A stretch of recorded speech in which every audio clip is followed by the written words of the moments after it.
সারাদিনই আকাশ মেঘে ঢাকা। থেকে থেকে প্রবল বিদ্যুতের আলোর ঝলকানিও দেখা দিচ্ছে। বাঁশবাগানের মাথার ওপর চাঁদের ওপর জমা হয়েছে কালো চাদরের মতো মেঘ। যে কোনো সময় বৃষ্টি নামবে তাণ্ডব করতে করতে।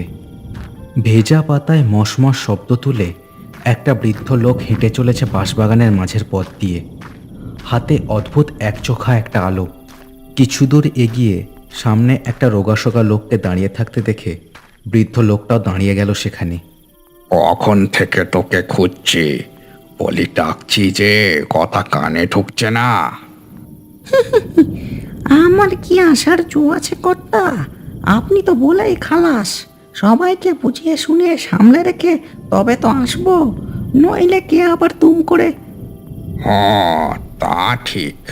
যতদিন সব আমার হাতে ছিল সব ঠিক ছিল। এখন সব নিজেদের মতো থাকে ওরা। তুই একটু ভরসা। হ্যাঁ, চলেন আপনার বাংলোয় যাই। আপনি আবার এত দূর এলেন কষ্ট করে। দুজনে একসাথে এগিয়ে চলল বাঁশবাগানের মাঝের বাংলোটার দিকে। আবার একবার মেঘের গুড়গুড় করে উঠল। হ্যাঁ রে, আজ দুজন আসবে, তোরা সব সামলে নিতে পারবি তো রে বাবা? হ্যাঁ স্যার, সে নিয়ে আপনি ভাববেন না কো। খালি যারা আসছে তাদের বলবেন যেন বাঁশবনের ছবি টবি বেশি না তোলে। বোঝেনি তো, আলো টালো দেখলি আবার। বৃদ্ধ লোকটি আরও কিছু একটা বলতে বলতে এগোচ্ছিল। তারা তখন বাঁশবনের সরু একটা রাস্তা পেরোচ্ছিল। হঠাৎ লম্বা একটা বাঁশ ঝপ করে তাদের সামনে এসে পড়ল, যেন তার মাথা ধরে কেউ ঝুঁকিয়ে দিল তাদের সামনে। স্যার, এই দেখেন, এরা যে আপনাকেও মানতেছে না। দেখেন কেমন বাঁশ লাবিয়েছে। বটে, তাই তো। কিরে বঙ্কা, বড় বার বেড়েছে দেখছি। এমন করে না, তোল বলছি ওটা, তোল। একটা খ্যাঁকে হাসিতে বাঁশগুলোর মাথা কেঁপে কেঁপে উঠল, যেন বৃদ্ধের কথায় খুব মজা পেয়েছে কেউ। বটে, এই নে বেটারা, আমার সঙ্গে চ্যাংড়ামো চলবে না। বলে একটা বড় আকারের রিমোট বের করে বোতাম চেপে ধরল।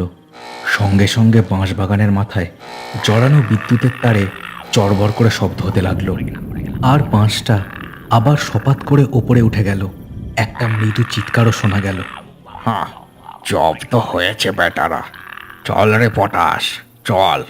ওদের আবার আসার সময় হয়েই এলো। যা বলেছেন স্যার, চলেন। চলেন। দুজনে বাংলোর দিকে এগিয়ে গেল। আকাশে বিশাল একটা বিদ্যুতের চমক দেখা গেল এবার। আর সঙ্গে সঙ্গে বৃষ্টিও শুরু হলো ঝমঝম করে।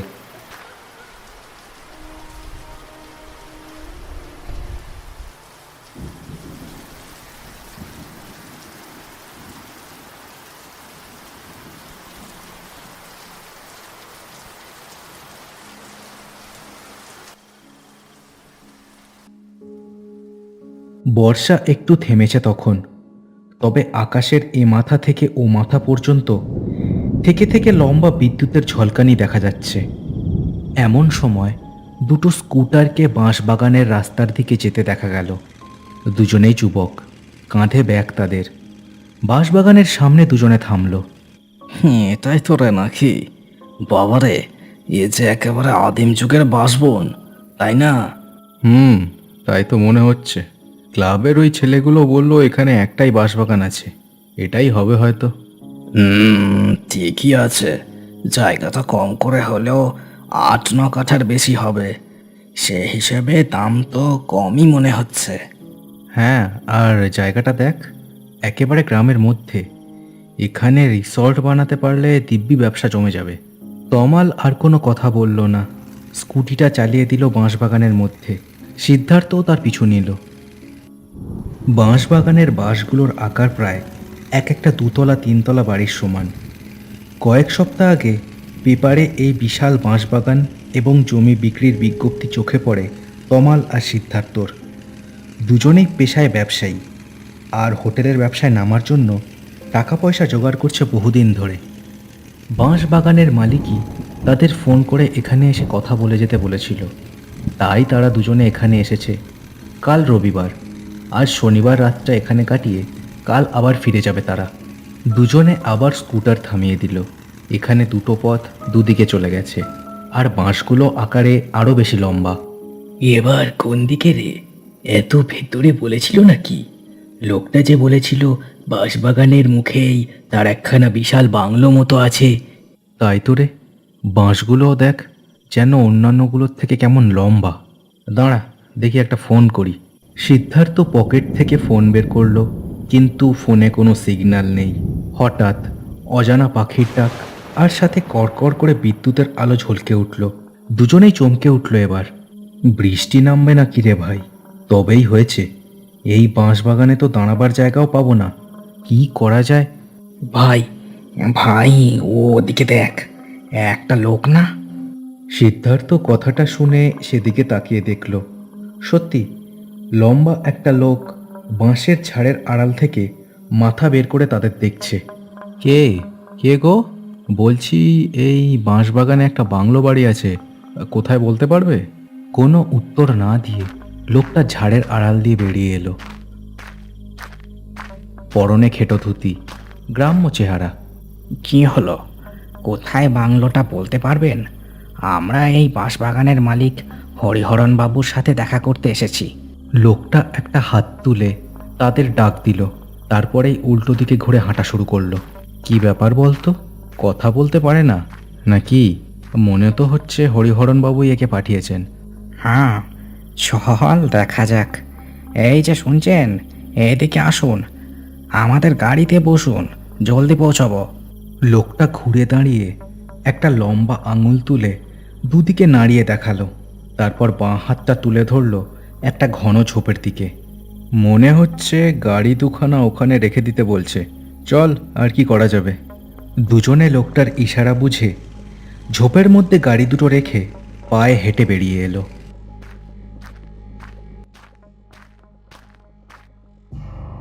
বাঁশবাগানের মধ্যে দিয়ে দুজন লম্বা লোকটার পেছনে এগিয়ে চলেছে। লোকটা একটাও কথা বলেনি এখনো অবধি।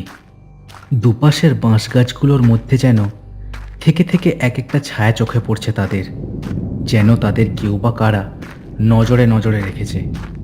এই দেখ, মনে হচ্ছে যেন বাঁশ গাছগুলোর আড়ালে আরো অনেক লোক আছে। এখনই কার একটা পায়ের শব্দ পেলাম মনে হলো। আমারও তাই মনে হচ্ছে। দাঁড়া দেখি। ও ভাই, বলছি এখানে আর কেউ থাকে নাকি? এত বড় জায়গা, আর তুমি কে হও হরিহরণ বাবুর? কথাগুলো শুনে লোকটা থেমে গেল। ওরা দুজনও থামলো। লোকটা একটা হাসি নিয়ে ওদের দিকে ঘুরে তাকালো। কি হলো? কিছু জিজ্ঞেস করা হচ্ছে তো? কে হও হরিহরণ বাবুর তুমি? আর কত দূর এখান থেকে বাংলোটা? একে আমার নাম ঘেঁটুয়া। আমি এই বাঁশবনেই থাকি, আর হরিহরণ বাবুর ওই বাংলোতে যাই মাঝে সাঝে। আপনারা ভয় পাচ্ছেন কেন বলেন দেখি?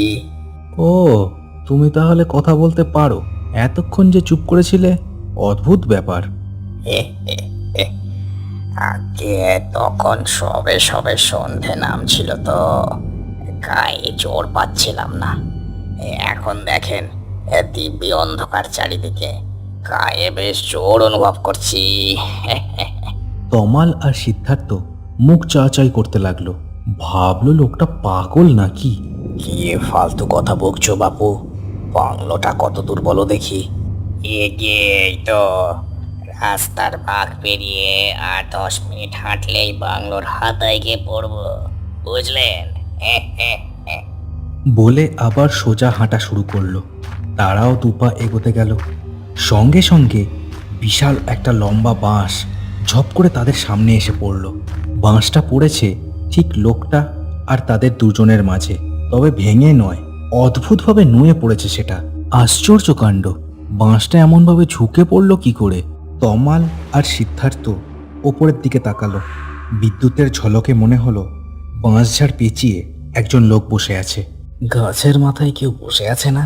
এই দেখ দেখ। বাজের আলোয় আমারও তাই মনে হলো। কি ঘেটুয়া, কোথায় নিয়ে যাচ্ছ আমাদের? এগে বাসটা হাওয়ায় ঝুঁকে পড়েছে, আপনারা কি জন্য ভয় পাচ্ছেন বলেন দেখি?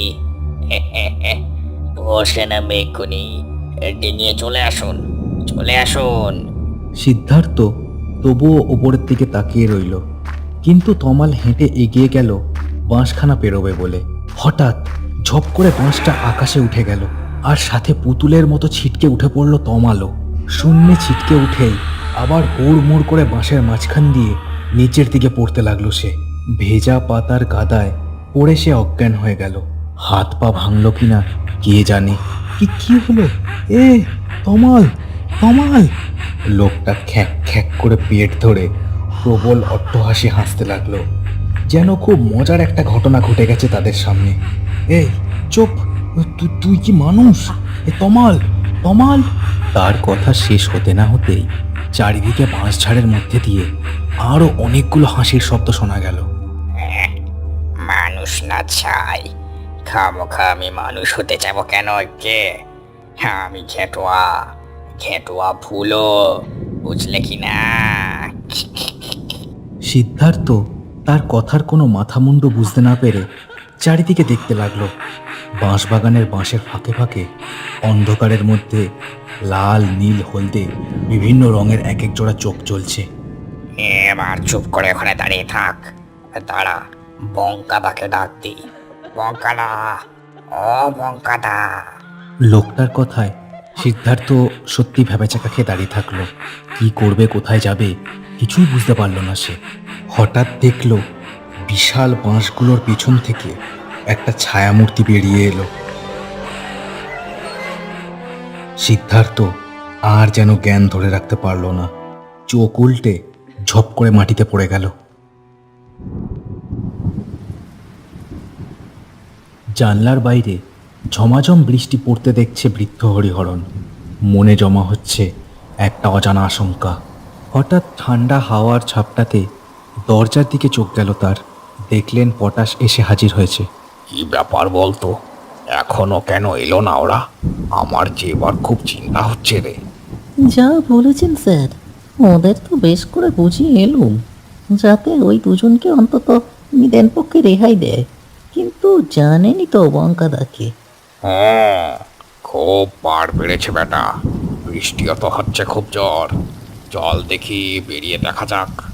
দুজনে বেরোবেন বলে ঘর থেকে বেরিয়ে এলেন। দুজনে হ্যারিকেন আর টর্চ নিয়ে ছাতা মাথায় দিয়ে বেরোলেন। এই বিশাল বাঁশবাগানে রাত বিরতে বেরোতে হরিহরণবাবুর বুক কাঁপে।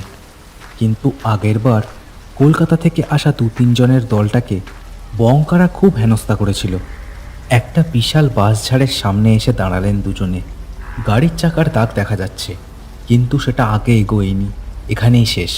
কি ব্যাপার বলতো, গাড়ি নিয়েই দুজন এসেছিল বোঝা যাচ্ছে, কিন্তু হঠাৎ গাড়ি ছেড়ে কোথায় গেল? আর হেঁটেই বা গেল কেন? এর মানে কিন্তু স্যার একটাই হতে পারে, নিষ্ঘাত ওই ওই ভুলো ঘেটুয়া ওদের সঙ্গে করে নিয়ে গেছে। আচ্ছা বলেছিস, আমারও তাই মনে হচ্ছে। চল দেখি, খুঁজে বের করা যাক। দুজনে এবার চিৎকার করে ডাকতে ডাকতে বাঁশবনের আরো ভেতরে ঢুকতে লাগলেন। কেউ আছেন? কেউ কি কোথাও আছেন? আমি হরিহরণ খুঁজছি, কেউ থাকলে সারাদিন। পায়ের দাগ দেখে দেখে দুজনে এগোচ্ছিলেন। বৃষ্টির তোড় থেকে থেকে বেড়েই চলেছে। হঠাৎ স্যাঁত করে একজনকে বাঁশঝাড়ের আড়ালে চলে যেতে দেখেই পটাশ থেমে গেল। স্যার, ওদিকে চলুন, ওখানেই হয়তো ওরা আছে। দুজনে সেই বাঁশঝাড়ের সামনে গিয়ে দেখলেন সত্যিই তাই। বিশাল বিশাল কচি বাঁশের মধ্যে পেঁচিয়ে ঝুলিয়ে রাখা হয়েছে দুজন লোককে। দুজনেই অজ্ঞান, আর তাদের হাতে পায়েও চোটের দাগ। কি ভয়ানক কাণ্ড! এই বঙ্কা, বঙ্কা, তোরা কি আমাকে একটু শান্তি দিবি না রে? এই বঙ্কা, সামনে আয় বলছি। তার কথা শেষ হতে না হতেই বাঁশঝাড়ের মাথায় যেন প্রবল দোলচাল শুরু হলো। তারপর বিশাল দেহের একটা দৈত্যাকার মূর্তি বেরিয়ে এলো তাদের সামনে। বাঁশের মতোই সারা গায়ে আস্তরণ, মুখে মূলোর মতো বিশাল বিশাল দাঁতের শাড়ি, ভাঁটার মতো চোখ তাদেরকেই দেখছে একভাবে। হ্যাঁ রে, তোদের এতবার করে বললাম এদেরকে ছেড়ে দিতে, তোরা আবার একই কাজ করলি, হতভাগার দল। স্যার, আমরা তো একটু খেলছিলাম শুধুমাত্র। জানেনই তো, জ্যান্ত মনীষী দেখলে হাত পা নিঃশ্বাস করে আমাদের। তার কথার মাঝেই আশেপাশের বাঁশ গাছগুলোর ফাঁকে লাল নীল হলুদ চোখের আলো আবার জ্বলে উঠল। ছায়া ছায়া অসংখ্য প্রেতাত্মার দল দেখা দিতে শুরু করলো। ওরে, তোরা কেন বুঝিস না? এমনি করলে এই বাস ঝাড়খানা যে আমি জীবনে বেচতে পারবো না। আমার বাপ ঠাকুরদার জমি, আমি পুরো মানুষ, তুম করে মরে গেলে এ জমি যে একেবারে পরিত্যক্ত হয়ে যাবে। সেটাই তো হচ্ছে আসল কথা স্যার। আপনার বাপ পিতামোর আমল দিয়ে আমরা এই 5 বনের বাসিন্দে। এখন আপনি এটা ধুমধাম বেচলে যে এই সব নতুন লোকগুলা এসে কেটে সব সূত্র করে দিয়ে যাবে। এমনি চারিদিকে জঙ্গল, ভাঙা বাড়ি, কিছুই নেই। আমরা যে বেঘর হব সেটা কি বোঝেন না? বলেন দেখি। এই এত বড় ভূত সমাজটা যে একেবারে শেষ হয়ে যাবে। এদের দুঃখের কথাটা বুঝে বৃদ্ধ এবার পটাশের মুখের দিকে তাকালেন। পটাশও এদেরই একজন, কিন্তু তাকে ভক্তির শ্রদ্ধা করে বলে বাংলোর সব ফাইফরমাস খেটে দিয়ে যায়। সেও যেন করুণ চোখে আরতি জানাচ্ছে তাকে। বুঝেছি, বেশ, থাক তবে তোরা। আমি এই বাঁশবাগান আর বেচার কথা ভাববো না। তবে এদের ছেড়ে দে, ওরা তো নির্দোষ। নিশ্চয় কর্তা, নিশ্চয়। এই পটাশ, নিয়ে যাও ওদের। পটাশ বঙ্কার আদেশ পাওয়া মাত্রই পাগুলো বিশাল লম্বা করে বাঁশের উঁচু মাথা থেকে দুজনকে পেড়ে আনলো। দুজনে তখন অজ্ঞান অবস্থাতেও ভয়ে গোঁ গোঁ করছে।